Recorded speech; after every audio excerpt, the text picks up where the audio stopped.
High guys, ತುಂಬ ದಿನ ಆದಮೇಲೆ ಒಂದು ವ್ಲಾಗ್ ಬರ್ತೈತೆ. ಸೊ ರ್ಯಾಪಿಡೋ ಬುಕ್ ಮಾಡಿದ್ದೀನಿ. ಎಲ್ಲಿಗೆ ಹೋಗ್ತಾಯಿದ್ದೀನಿ ಅಂತ ಗೊತ್ತಾಗುತ್ತೆ ನಿಮಗೆ. ರ್ಯಾಪಿಡೋ ಬಂತು ಆ್ಯಕ್ಚುಲಿ.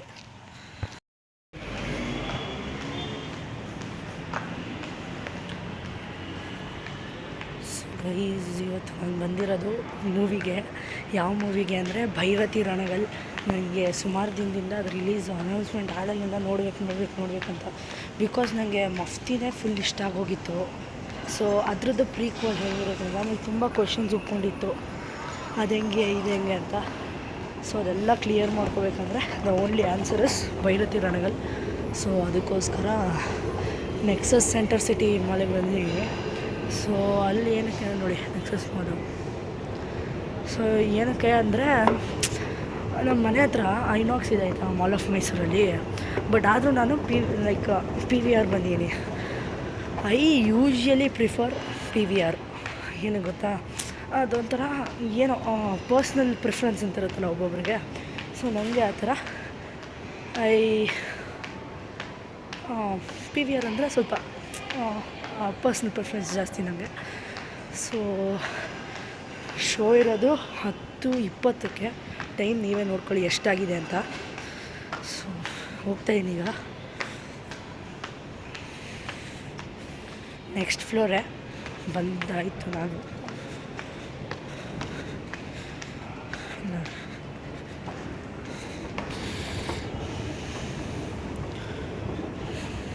ಅಂದರೆ ನೆಕ್ಸಸಲ್ಲಿ ಫುಡ್ ಕೋರ್ಟ್ ಇದೆಯಲ್ಲ, ಈ ಕಡೆ ಫುಡ್ ಕೋರ್ಟು, ಈ ಕಡೆ ಪಿ ವಿ ಆರು. ಸೊ ಆ ಥರ ಪ್ಲ್ಯಾನ್ ಮಾಡ್ಕೊಂಡವ್ರೆ. ಟಿಕೆಟ್ಸ್ ನೋಡ್ರಪ್ಪ, ಅದೇ ಟಿಕೆಟ್ಸ್ ಅಂತ. ಸೊ ಮೇ ಬಿ ಟಿಕೆಟ್ ತೊಗೊಳ್ಳೋ ಜಾಗದಲ್ಲಿ ನಮಗೆ ವೀಡಿಯೋಗ್ರಫಿ ಬಿಡಲ್ಲ ಅಂದ್ಕೋತೀನಿ. ಸೊ ಟಿಕೆಟ್ ತೊಗೊಂಡು ನಿಮ್ಗೆ ಆಮೇಲೆ ಸಿಗ್ತೀನಿ ನಾನು. ಇಷ್ಟು ಟಿಕೆಟ್ ತೊಗೊಂಡು ಒಳಗಡೆ ಎಂಟರ್ ಆಗಿದ್ದೀನಿ. ಹೇಳ್ತೀನಿ ಬಂದು ಒಳಗೆ ಸ್ಟೋರಿಗಳೆಲ್ಲ. ಸೊ ಟಿಕೆಟ್ ತೊಗೊಂಡು ಒಳಗಡೆ ಎಂಟರ್ ಆದೆ. ನಮ್ಮದು ಸ್ಕ್ರೀನ್ 1 ಕೊಟ್ಟಿದ್ದಾರೆ. ಟಿಕೆಟ್ ಪ್ರೈಸ್ 200 ಇದೆ. ಗೈಸ್ ಯಾರಂದ್ರೆ ಯಾರು ಇಲ್ಲ ಗೈಸ್. ಫುಲ್ ಇಡೀ ಸಿನಿಮಾ ಹಾಲಲ್ಲಿ ನಾನು ಒಬ್ಬನೇ ಇರೋದು ನೋಡಿ. ಇಲ್ಲಿ ಸಿನಿಮಾ ಇದೈತೆ ಸ್ಕ್ರೀನು, ಇಲ್ಲಿ ನೋಡಿ ಯಾರಂದ್ರೆ ಯಾರು ಇಲ್ಲ. ನನ್ನ ಸೀಟ್ ಯಾವ್ದು ಗೊತ್ತಾ, K12 ತೊಗೊಂಡಿರೋದು ನಾನು. ಸೊ ಇದೆಲ್ಲ ನಾರ್ಮಲ್ ಸೀಟ್ಗಳು. ಸೊ ನನ್ನ ಸೀಟು ಇಲ್ಲಿ ಪ್ರೀಮಿಯಮ್. ಇದು ನೋಡಿ K12, ಇದೇ ನನ್ನ ಸೀಟು. ನಾನು ಇಲ್ಲೇ ತೊಗೊಂಡಿರೋದು. ಸೊ ಇದಕ್ಕೆಲ್ಲ ಜಸ್ಟ್ 180 ರುಪೀಸು. ಸ್ವಲ್ಪ ಕೆಳಗಡೆ ಐತೆ, ನಾನು ಅದಕ್ಕೋಸ್ಕರ ಈ ಸೀಟ್ ಬುಕ್ ಮಾಡಿದೆ. ಸೊ ನಾನು ಇದು ಬುಕ್ ಮೈ ಶೋ ಅಲ್ಲಿ ನೋಡಿದಾಗ ಈ ಕಡೆ ಫುಲ್ ಬುಕ್ ಆಗಿದೆ ಆಯಿತಾ. ಯಾವುದು ಲಕ್ಸುರಿ ಸೀಟ್ಗಳು, ಲಕ್ಸುರಿನ ರಿಕ್ಲೈನರ್ಸ್ ಅಂತೇನೋ ಹೇಳ್ತಾರೆ. ಈ ಕಡೆ ಯಾವುದು ಬುಕ್ ಆಗಿಲ್ಲ. ಇಫ್ ಏನಾದ್ರು ಬುಕ್ ಆಗಿಲ್ಲ ಅಂದರೆ I just come and occupy this seats.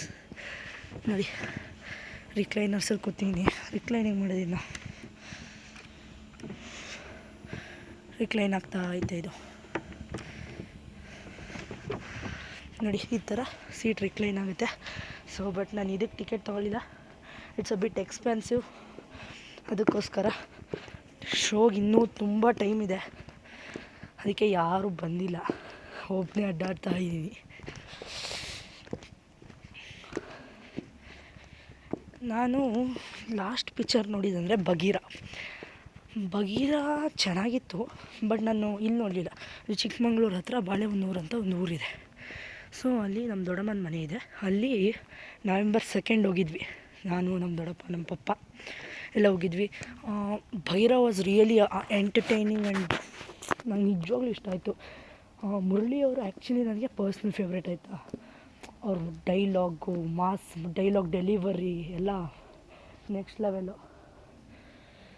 So Bagheera ಇಷ್ಟ ಆಗಿತ್ತು. ಬಟ್ ಆವಾಗ ವ್ಲಾಗ್ ಮಾಡಿರಲಿಲ್ಲ ನಾನು, ಆ ಐಡಿಯಾ ಇರಲಿಲ್ಲ ವ್ಲಾಗ್ ಮಾಡೋಣ ಅಂತ. ಸೊ ಈಗ ಭೈರತಿ ರಣಗಲ್ಗೆ ಒಬ್ಬನೇ ಬಂದಿದ್ದೀನಲ್ವ. ಸೊ ವ್ಲಾಗ್ ಮಾಡೋಣ ಅಂದ್ಕೊಂಡೆ. ಯಾರು ಇಲ್ಲ, ಒಬ್ಬನೇ ಬಂದಿದ್ದೀನಿ. ಸೊ ಬರೋಣ ಆಮೇಲೆ. ಈಗಲೇ ಏನು ಮಾಡೋದು ಒಳಗಡೆ ಬಂದು. ಬಟ್ ಲಿಟ್ರಲಿ ಹೆಂಗೆ ಅನಿಸ್ತೈತೆ ಗೊತ್ತಾ, ಇಡೀ ಥಿಯೇಟ್ರೆ ನಂದು ಅನಿಸ್ತೋ ಥರ ಫೀಲ್ ಆಗ್ತಿದೆ. ಆ್ಯಕ್ಚುಲಿ ಪಿ ವಿ ಆರು ನಂಗೆ ಯಾವಾಗಲೂ ಬರೋಕ್ಕೆ ಇಷ್ಟ. But it's not convenient because ನಮ್ಮ ಮನೆ ಹತ್ರ ಪಿ ವಿ ಆರ್ ಇಲ್ಲ, ಯಾವುದೂ ಇಲ್ಲ, ಹತ್ತಿರದಲ್ಲಿ ಯಾವುದೂ ಇಲ್ಲ. ನಮ್ಮ ಮನೆಗೆ ಹತ್ತಿರ ಅಂದರೆ ಐನಾಕ್ಸ್ ಒಂದೇ. ಐನಾಕ್ಸ್ ಬಿಟ್ಟರೆ ಇನ್ನು ಯಾವುದೂ ಹತ್ತಿರ ಇಲ್ಲ. ಒಬ್ಬನೇ ಹೋಗ್ಬೇಕಂದ್ರೆ ಐನಾಕ್ಸ್ ಒಂದೇ ಇರೋದು. ಟೈಮಿಗೆ ಎಕ್ಸಾಕ್ಟ್ಲಿ 10 ಗಂಟೆ, ಇನ್ನೂ 20 ನಿಮಿಷ ಇದೆ ಶೋಗೆ. ಆ್ಯಂಡ್ ನಿಮ್ಮ ಹತ್ರ ಒಂದು ಎಕ್ಸ್ಪೀರಿಯೆನ್ಸ್ ಶೇರ್ ಮಾಡ್ತೀನಿ ಆಮೇಲೆ ಬಂದು. ಸ್ವಲ್ಪ ಹೊರಗಡೆ ಹೋಗಿ ಓಡಾಡಿಕೊಂಡು ಆಮೇಲೆ ಹೊರಗಡೆ ನಾನು ವೀಡಿಯೋ ಮಾಡೋಕ್ಕೋಗಲ್ಲ ಗುರು, ಸುಮ್ಮನೆ ಏಲಿಯನ್ ಥರ ನೋಡ್ತಾರೆ. ಹೊರಗಡೆ ಇಲ್ಲಿ ಭೈರತಿ ರಣಗಲ್ ಪೋಸ್ಟ್ ಹಾಕಿದ್ದಾರೆ ನಮ್ಮ ಶಿವಾನಂದ.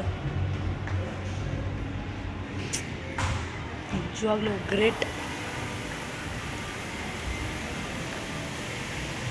ಆ್ಯಂಡ್ ನಿಮ್ಗೆ ಇನ್ನೊಂದು ವಿಷಯ ಗೊತ್ತಾ, ನಾನು ಕನ್ನಡ ಬಿಟ್ಟು ಬೇರೆ ಲ್ಯಾಂಗ್ವೇಜ್ ಮೂವಿಗಳನ್ನ ಯಾವುದನ್ನು ಫಿಲಮ್ ಥಿಯೇಟ್ರಲ್ಲಿ ನೋಡಿಲ್ಲ. ಬಂದವರು ಯಾರು ಇಲ್ಲ ಗುರು, ಯಾರೂ ಬಂದಿಲ್ಲ. ನಂಗೇನು ಭಯ ಗೊತ್ತಾ, ಸೊ ಹಿಂಗೆ ಏನಾದ್ರು ಯಾರು ಬರದೆ ನಾನು ಒಬ್ಬನೇ ನೋಡಬೇಕಾಗತ್ತಾ ಮೂವಿನ ಅಂತ. ಆ್ಯಂಡ್ ನಾನು ಡಿಫ್ರೆನ್ಸ್ ಹೇಳ್ಬೇಕಾಯ್ತಾ, ಡಿಫ್ರೆನ್ಸ್ ಹೇಳ್ತೀನಿ ನೋಡಿ. ಇದು ನಾರ್ಮಲ್ ಸೀಟ್ಗಳು, ಏನು ಡಿಫ್ರೆನ್ಸ್ ಐತೆ, ಕ್ಲೀನ್ ಆಗುತ್ತೆ. ಬಟ್ ತುಂಬ ಕತ್ತಿ ಎತ್ತಬೇಕು ಇದನ್ನ ಮೇಲೆ ನೋಡೋಕ್ಕೆ, ಎಲ್ಲ ಒಂದೇ ಚಿಕ್ಕ ಲೆವೆಲ್ಗಳು. ಸೊ ಇದು 180 ರುಪೀಸ್ ಬೆಳಗ್ಗೆ ಬಂದರೆ, ಮಧ್ಯಾಹ್ನ ಮೇಲೆ ಬಂದರೆ 220 ರುಪೀಸ್ ಇರುತ್ತೆ.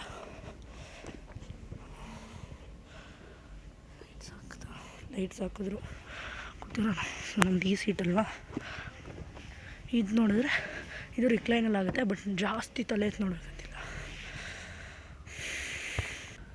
ಶೋಗೆ ಇನ್ನೇನೊಂದು 15 ನಿಮಿಷ ಆಯಿತು, ಯಾರೂ ಬಂದಿಲ್ಲ. ಸೊ ಒಬ್ಬನೇ ಕೂತಿದ್ದೀನಿ. ಮನೇಲಿ OTT ಎಲ್ಲ ಮಾಡ್ಕೊಂಡು ಇಟ್ಕೊಂಡ್ಬಿಟ್ಟಿರ್ತಾರ. ಸೊ ಸುಮ್ಮನೆ ಏನಕ್ಕೆ ದುಡ್ಡು ಕೊಟ್ಟು ನೋಡೋದು, ಇಲ್ಲೂ ದುಡ್ಡು ಕೊಟ್ಟಿದ್ದೀವಲ್ಲ ಅಂತ. ಬಟ್ ಥಿಯೇಟ್ರಲ್ಲಿ ನೋಡೋ ಎಕ್ಸ್ಪೀರಿಯೆನ್ಸೇ ಬೇರೆ ಗೈಸ್, ನಿಜವಾಗ್ಲೂ ಬೇರೆ. ಸೊ ನಾನೇ ಬೇಗ ಬಂದ್ಬಿಟ್ಟು ಶೋ ಸ್ಟಾರ್ಟ್ ಆಗಿಲ್ಲ ಅಂತಿದ್ದೀನಿ. ಇರಲಿ ಗೈಸ್, ನಾನು ನೋಡಿದಾಗ ಇದರಲ್ಲಿ ಬುಕ್ ಮೈ ಶೋ ಅಲ್ಲಿ ಸ್ವಲ್ಪ ಬುಕ್ ಆಗಿತ್ತು, ಅಲ್ಲಿ ಪ್ರೀಮಿಯಮ್ ಸೀಟ್ಗಳೆಲ್ಲ ಬುಕ್ ಆಗಿತ್ತು. ಹಾಗೆ ಇಲ್ಲೂ ಸ್ವಲ್ಪ ಏನೋ ಅಲ್ಲಿ 180 ರುಪೀಸ್ ಸೀಟ್ ಎಲ್ಲ ಬುಕ್ ಆಗಿತ್ತು, ನಾರ್ಮಲ್ ಸೀಟ್ಗಳೆಲ್ಲ. ಬಟ್ ಆದರೆ ಯಾರೂ ಬಂದಿಲ್ಲ ಗೈಸ್, ಏನು ಸುಮ್ಮನೆ ಬುಕ್ ಮಾಡಿಬಿಟ್ರ ಅಂತ. ನನಗೆ ನಿಜವಾಗ್ಲೂ ಯೋಚನೆ ಆಗ್ತಾಯಿತ್ತು, ನಾನು ಒಬ್ಬನೇ ಕೂತ್ಕೊಂಡು ನೋಡಬೇಕಾ ಫಿಲಮು ಅಂತ. ಯಪ್ಪ, ಹಂಗೆ ಮಾತ್ರ ಆಗದೆ ಎಲ್ಲಿದ್ದೇವ್ರೆ, ಯಾರು ಒಬ್ಬರಾದ್ರೂ ಜೊತೆಗಿರಲೋ. ಓಕೆ ಗೈಸ್, ಭಯ ಏನಕ್ಕೆ ಪಟ್ಕೊಳ್ಳೋದು, ಪ್ರೈವೇಟ್ ಸಿನಿಮಾ ಥಿಯೇಟರ್ ಅಂದ್ಕೊಂಡು ಒಬ್ಬನೇ ಕೂತ್ಕೊಂಡು ನೋಡೋಣ, ಯಾರು ಬರದೇ ಇದೆ. ಹಂಗೆಲ್ಲ ಆಗೋಲ್ಲ, ಬರ್ತಾರೆ. ಒಬ್ಬನಿಗಂತೂ ಪ್ಲೇ ಮಾಡಲ್ಲ ಮೂವಿ. ಗೈಸ್ ಟೈಮ್ ಬಂದು 10-12 ಆಯಿತು, ಇನ್ನೂ ಯಾರೂ ಬಂದಿಲ್ಲ. ನಿಜವಾಗ್ಲೂ ಭಯ ಆಗ್ತಿದೆ ಗೈಸ್, ಒಬ್ಬನೇ ಕೂತ್ಕೊಂಡು ನೋಡಬೇಕಂತ. ಫಿಲಮ್ ಇಂಡಸ್ಟ್ರಿ ಹಿಂಗೆ ಥಿಯೇಟರೆಲ್ಲ ಮುಚ್ಚಿಬಿಡ್ಬೇಕಾಗತ್ತೆ ಗೈಸ್. ಇವ್ರುಗಳೋಗಲಿ ಚಿಕ್ಕ ಥಿಯೇಟ್ರುಗಳು, ಅವ್ರುಗಳೆಲ್ಲ ಏನು ಮಾಡ್ತಾರೆ ಹೇಳಿ, ಅವ್ರಿಗೆ ಅದೇ ಜೀವನ ಆಗಿರುತ್ತೆ ಎಷ್ಟೋ ಜನಕ್ಕೆ.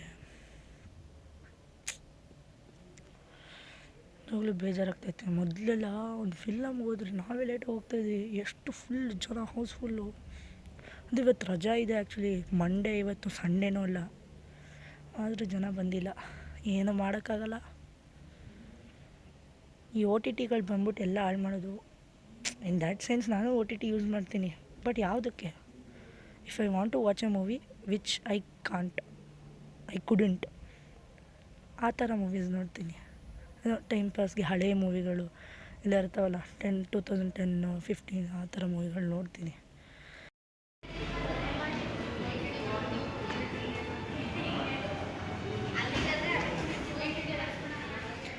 ಗೈಸ್ ಆ್ಯಕ್ಚುಲಿ ಏನಾಗೈತೆ ಅಂದರೆ, ಜನ ಹೊರಗಡೆ ಇದ್ದಾರೆ. ಆ್ಯಕ್ಚುಲಿ ನಾನು ಬಂದು ಒಬ್ಬನೇ, ಶೋ ಇನ್ನೂ ಸ್ಟಾರ್ಟೇ ಆಗಿಲ್ಲ, ಆಗಲೇ ಸುಮ್ಮನೆ ಬಂದು ಒಳಗಡೆ ಕೂತೀನಲ್ವ, ಅದಕ್ಕೆ ಜನ ಬರ್ತಾರೋ ಬರಲ್ವೋ ಅಂತ ಕನ್ಫ್ಯೂಷನ್. ಆ್ಯಕ್ಚುಲಿ ಜನ ಹೊರಗಡೆ ಇದ್ದಾರೆ, ಸೊ ಇನ್ನೂ ಭಯ ಇಲ್ಲ. ದೇವ್ರೆ, ಏನು ಭಯ ಆಗಿತ್ತು ಅವರು. ಎಲ್ಲಿ ನಮ್ಮ ಸೀಟಲ್ಲಿ ಬರ್ತಾರೆ ಜನ. ಇನ್ನೂ 7-8 ನಿಮಿಷ ಐತೆ, 7-8 ನಿಮಿಷ ಇದೆ. ಸೊ 7-8 ನಿಮಿಷ ಆದಮೇಲೆ ಒಂದು 10 ನಿಮಿಷ ಆ್ಯಡ್ಗಳೆಲ್ಲ ಹಾಕ್ತಾರೆ. ಆ್ಯಡೆಲ್ಲ ಹಾಕಿದ್ಮೇಲೆ ಸೊ ನಾನು ಐನಾಕ್ಸಲ್ಲಿ ಅನ್ಕೋತೀನಿ, ಐನಾಕ್ಸಲ್ಲ, ಮಾಲ್ ಆಫ್ ಮೈಸೂರಲ್ಲಿ ಯುವ ನೋಡ್ದೆ ಆಯಿತಾ, ಅಲ್ಲಿ ಕೂತ್ಕೊಂಡು ನೋಡಿದೆ. ಏನೋ ಹಿಂಗೆ ಗೊತ್ತೆತ್ಕೊಂಡು ನೋಡಬೇಕಿತ್ತು. ಆ್ಯಕ್ಚುಲಿ ಫಸ್ಟ್ ಡೇ ಫಸ್ಟ್ ಶೋದು ಅದೇ ಫಸ್ಟ್ ಮೂವಿ ನನ್ನ ಫಸ್ಟ್ ಡೇ ಫಸ್ಟ್ ಶೋ ಹೋಗಿದ್ದು ಥರ ತುಂಬ ರಿಸ್ಕ್ ಆಯಿತು. ಬಟ್ ನಿಜವಾಗ್ಲೂ ಚೆನ್ನಾಗಿತ್ತು ಅವತ್ತಿಗೆ ಮೂವಿ. ನನ್ನ ತಪ್ಪು ಶಿವಣ್ಣ ಅವ್ರ ಆ್ಯಕ್ಟಿಂಗ್ ಅಂತೂ ನೆಕ್ಸ್ಟ್ ಲೆವೆಲ್ ಗೈ. ನಿಜವಾಗ್ಲೂ ಹೆಂಗೆ ಅನಿಸ್ತವ್ರು ಇಲ್ಲಿವರೆಗೆಲ್ಲ ಫಿಲಮ್ ಇರೋದು. ನನ್ನ ಕಾಲದಲ್ಲಿ ಕೂಡ ಇನ್ಫ್ರಾಮಾರ್ಕೆಟ್ MDF ವರ್ಷಗಟ್ಟಲೆ ಬಾಳುತ್ತೆ. ಕಸ್ಟಮರ್ ವಾಪಸ್ ಆಗಿ ಬರ್ತಾರೆ. ಅಗ್ಗದ ಕಟ್ಟಿಗೆ ಇದ್ರೆ ಕಸ್ಟಮರ್ಸ್ ಅಲ್ಲ ಗೆದ್ದು ಬರುತ್ತವೆ. ಕ್ವಾಲಿಟಿ ಮತ್ತು ಸೇಫ್ಟಿಯ ಪ್ರತೀಕ ಬಾಳುತ್ತೆ. 2000 years later. ಗೈಸ್ ಮೂವಿ ಮುಗೀತು. ಈಗ ಟೈಮ್ ಬಂದು ನೋಡ್ರಿ, ನೀವೇ ನೋಡ್ರಿ ಟೈಮು. ಆ್ಯಕ್ಚುಲಿ ಒಂದು ಒಳ್ಳೆ ಮೂವಿ. ನಂಗೆ ಏನು ಅನಿಸ್ತು ಗೊತ್ತಾ ಅಂತೇಳಿ ನಾನು ಹೇಳ್ತೀನಿ. ಕ್ರೌಡ್ ಇದ್ದಾರೆ. ನೇಷನ್ ಇದು ಬಾರ್ಬಿಕ್ಯೂ ನೇಷನು ಇಲ್ಲಿ ಮೈಸೂರಲ್ಲಿರೋದು. ರೇಂಜ್ಗಲ್ಲ, ತುಂಬ ಚೆನ್ನಾಗಿದೆ. ಆಮೇಲೆ ಶಿವಣ್ಣಂದು ಆ್ಯಕ್ಟಿಂಗು, ವಾಕಿಂಗ್ ಸ್ಟೈಲ್ ಎಲ್ಲ ಬೆಂಕಿ ತುಂಬ ಚೆನ್ನಾಗಿದೆ ಆ್ಯಕ್ಚುಲಿ ಮೂವಿ. ಸೊ ನನಗೆ ಈ ಒಂದು ಕ್ವಶನ್ ಏನು ಉಟ್ಕೊಂಡಿದೆ ಅಂದರೆ, ಸೊ ಮಫ್ತಿದು ಪ್ರೀಕ್ವಲ್ ನೋಡಿದ್ವಿ, ಇದರದ್ದು ಸೀಕ್ವಲ್ ಕೂಡ ಬರುತ್ತಾ ಅಂತ. ಇದಕ್ಕೆ ಆನ್ಸರು ಮೂವಿ ಮೂವಿಲಿ ಎಲ್ಲೂ ಕೊಟ್ಟಿಲ್ಲ.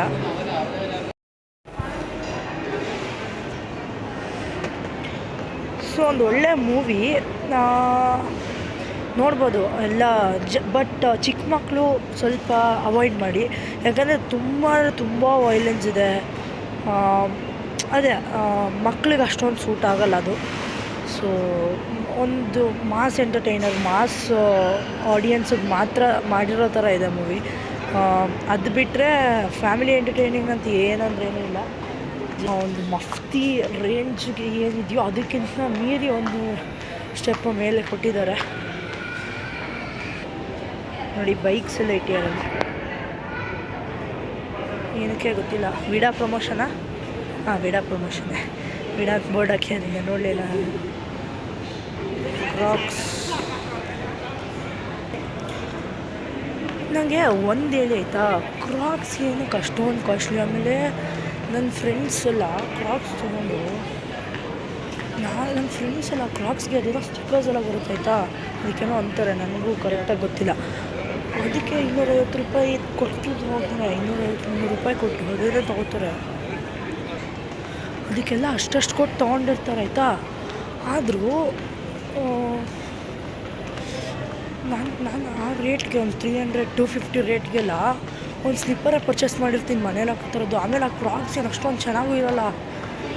ಏನೋ ಓಕೆ ಅಪ್ಪ, ಒಂದು ರೇಂಜಿಗೆ ಹಾಕ್ಬೋದು ಅನ್ನೋ ಥರ ಇರುತ್ತೆ. ಯಪ್ಪ ನಿಜವಾಗ್ಲೂ ಅಷ್ಟು ಕಾಸ್ಟ್ಲಿ ಕ್ರಾಕ್ಸು. ನನಗೆ ಎಕ್ಸಿಟ್ ಎಲ್ಲಿ ಅಂತಲೇ ಗೊತ್ತಾಗ್ತಿಲ್ಲ. ಈ ನೆಕ್ಸಸ್ಗೆ ಬಂದರೆ ಹಂಗೆ ಇದು ಫುಲ್ ದೊಡ್ಡ ಮಾಲು. ಎಕ್ಸಿಟ್ ಆ್ಯಕ್ಚುಲಿ ಮೇಲ್ಗಡೆ ಫ್ಲೋರಲ್ಲೇ ಇರೋದು. ನಾನು ನೋಡಿದ್ರೆ ಕೆಳಗಡೆ ಬಂದ್ಬಿಟ್ಟು ಎಕ್ಸಿಟ್ ಹುಡುಕ್ತಾ ಇದ್ದೀನಿ. ಅದಕ್ಕೆ ಮತ್ತೆ ಮೇಲೆ ಹೋಗ್ತಾ ಇದ್ದೀನಿ ಗುರು, ಎಲಿವೇಟ್ರ್.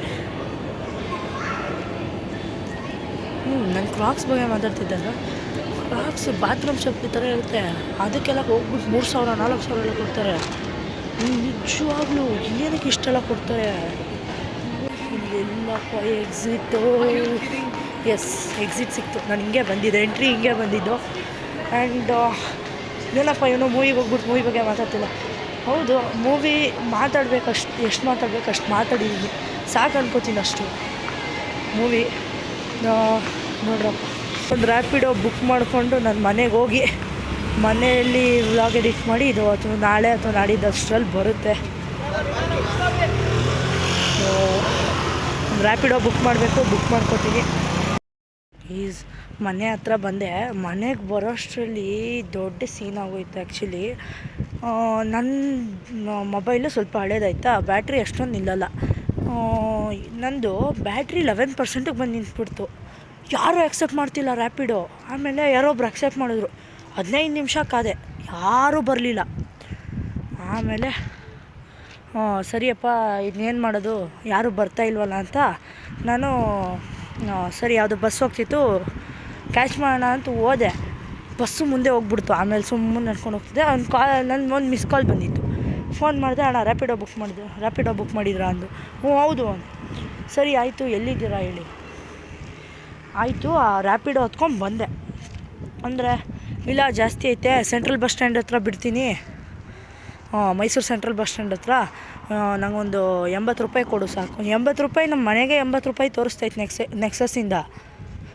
ಆದರೆ ಇಲ್ಲ ಕೊಡಿ 80 ರೂಪಾಯಿ ಸೆಂಟ್ರಲ್ ಬಸ್ ಸ್ಟ್ಯಾಂಡಿಗೆ ಬಿಡ್ತೀನಿ ಅಂದರು. ಪಾಪ ಅಡ್ರೆಸ್ ತಿಳ್ಕೊಂಬಂದರು, ನನಗೂ ಗೊತ್ತಿಲ್ಲ. ಅವ್ರಿಗೆ ಕರೆಕ್ಟಾಗಿ ಅಡ್ರೆಸ್ ಹೇಳ್ತಿಲ್ಲ, ಯಾವುದೋ ಗೃಹ ಪ್ರವೇಶ ಇದೆ ನೋಡಿ, ಆಯಿತಾ.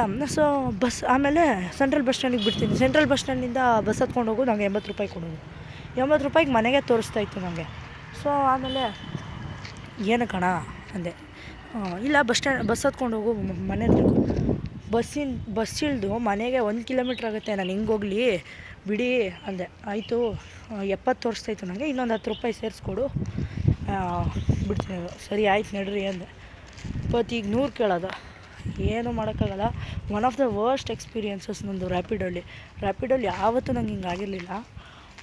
ರ್ಯಾಪಿಡೋಲಿ ಸಿಕ್ಕಿದವರೆಲ್ಲ ಒಳ್ಳೆಯವರು ನನಗೆ, ಬಟ್ ಇವತ್ತೇ ಫಸ್ಟ್ ಟೈಮ್ ಹಿಂಗಾಗಿದ್ದು ನನಗೆ ರ್ಯಾಪಿಡೋಲಿ. ಏನೂ ಮಾಡೋಕ್ಕಾಗಲ್ಲ.